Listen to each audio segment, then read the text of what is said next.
Gunawan Dwi Cahyo emosi saat gugat cerai dari Okky Agustina, kini menyesal. Kondisi emosinya itulah yang membuat Gunawan Dwi Cahyo saat itu mantap cerai dari Okky Agustina. Gunawan Dwi Cahyo menyinggung emosi ketika membahas soal alasannya cerai dengan Okky Agustina. Pesepak bola Gunawan Dwi Cahyo kini menyesal cerai dari Okky Agustina. Bahkan Gunawan Dwi Cahyo mengaku sudah minta maaf kepada Okky Agustina atas hal yang dilakukan kurang berkenan ketika masih berkeluarga. Setelah resmi cerai, Gunawan Dwi Cahyo berharap hubungannya dengan Okky Agustina tetap baik meski sudah bukan suami istri lagi. Diakui Gunawan Dwi Cahyo, dirinya masih menjalin silaturahmi dengan Okky Agustina pasca cerai.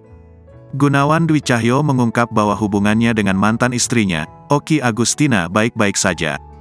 Lebih lanjut, Gunawan Dwi Cahyo sempat disinggung kembali soal alasannya menggugat cerai Okky Agustina dan ingin merasakan tidak punya istri. Saat memutuskan untuk bercerai, ternyata Gunawan Dwi Cahyo dan Okky Agustina pun sudah membicarakannya secara matang.